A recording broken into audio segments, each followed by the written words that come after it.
Le général Laurent Moutata Luaba, premier avocat général des forces armées de la République démocratique du Congo, a présenté le lundi 25 juillet dernier son ouvrage intitulé « Précis de procédure pénale congolaise ». La cérémonie s'est déroulée au Centre d'études pour l'action sociale, CEPA sans sigle, et parrainée par ACAJ.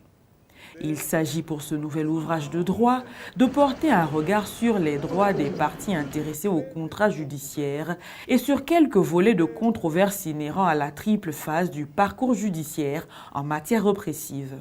Pour le mot d'ouverture, le coordonnateur d'ACAJ soutient que l'injustice avec ses corollaires sont à l'origine de l'inversion générale des valeurs et la ruine de notre pays. Annule notre volonté commune de bâtir au cœur de l'Afrique un État de droit et une nation puissante et prospère.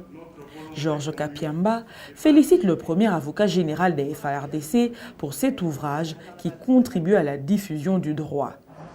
Pour cette marque de confiance et de soutien qui vient en écho du préambule de notre Constitution qui considère que l'injustice avec ses corollaires, l'impunité, le népotisme, le régionalisme, le tribalisme, le clanisme et le clientélisme, par leurs multiples vicissitudes, sont à l'origine de l'inversion générale des valeurs et la ruine de notre pays et par conséquent annule notre volonté commune de bâtir au cœur de l'Afrique un État de droit et une nation puissante et prospère fondée sur une véritable démocratie politique, économique, sociale et culturelle.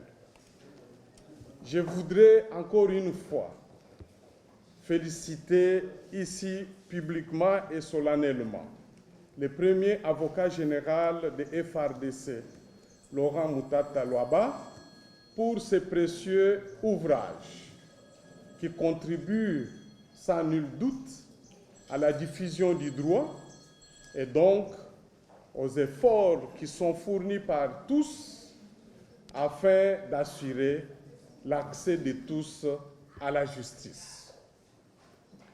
La justice, comme nous le savons tous, doit être un service public accessible aux justiciables et ne doit pas donc être coûteuse pour les justiciables. Les personnes physiques dont les ressources sont insuffisantes pour faire valoir leurs droits en justice devront bénéficier d'une aide juridictionnelle, même partiellement, et qu'un avocat doit leur être désigné d'office, surtout en matière pénale, pour une assistance gratuite. Ces mécanismes, comme l'assistance d'un interprète gratuitement, rendent la justice accessible. L'accessibilité de la justice est aussi liée à son rythme. C'est ici qu'est souvent évoquée la notion de délai raisonnable.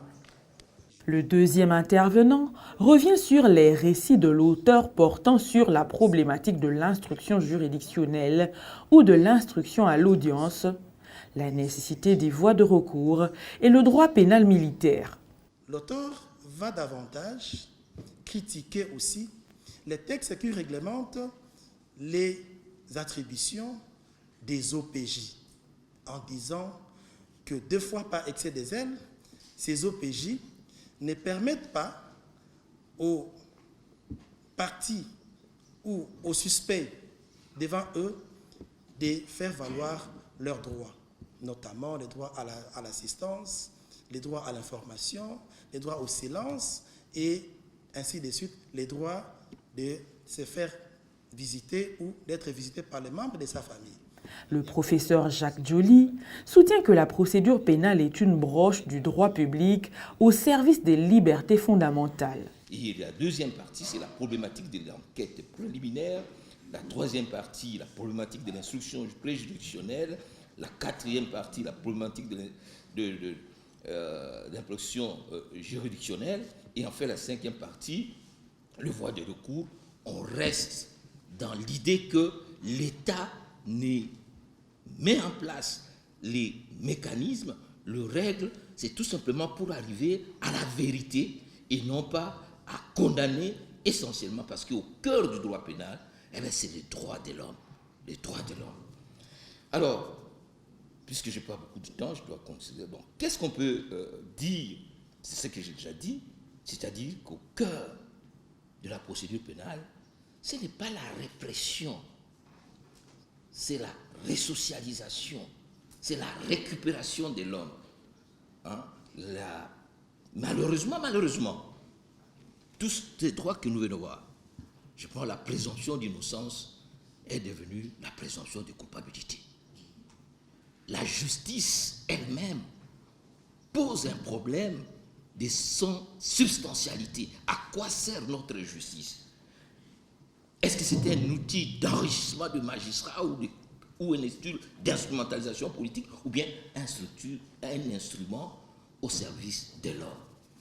Nous sommes heureux que la dernière Assemblée générale de magistrats, on est revenu sur ces questions. Merci, monsieur le procureur général, sur le statut de magistrat, le sort des magistrats. Vous allez certainement faire beaucoup de choses, mais au cœur de l'action du juge, du magistrat, il y a d'abord la dimension spirituelle, abordée par le général Moutata Laurent à la page 303. C'est que le magistrat, c'est l'expression de la volonté divine. Ce n'est pas pour rien que nous mettons des toges. Pourquoi nous mettons cela? C'est parce que nous avons une mission divine. C'est un sacerdoce. Donc il s'agit beaucoup plus d'une question de foi.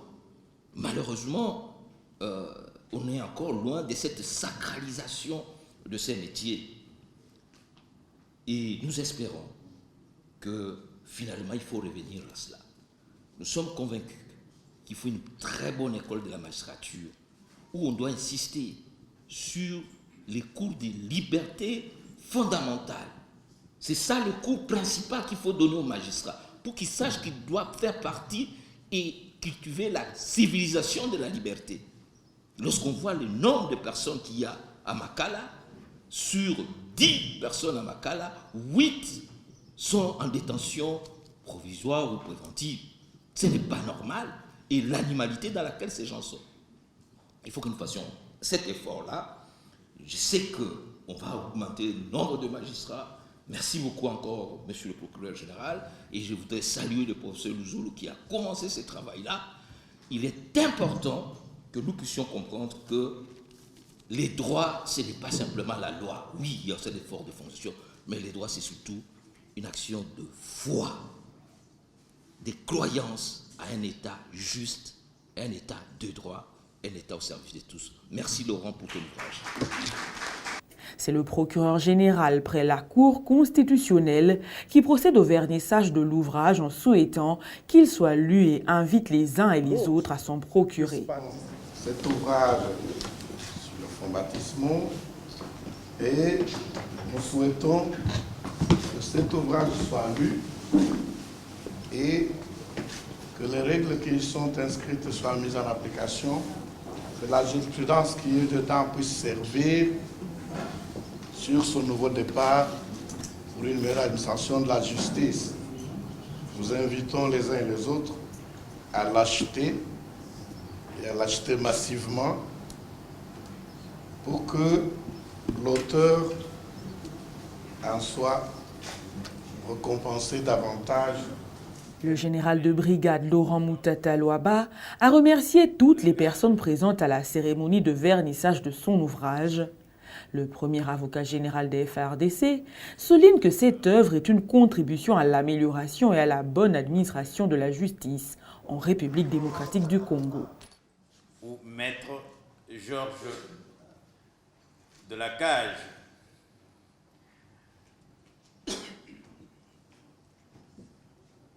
Monsieur le professeur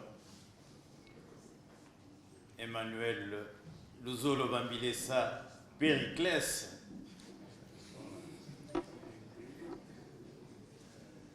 Monsieur le professeur Jacques Ndioli, il est parti.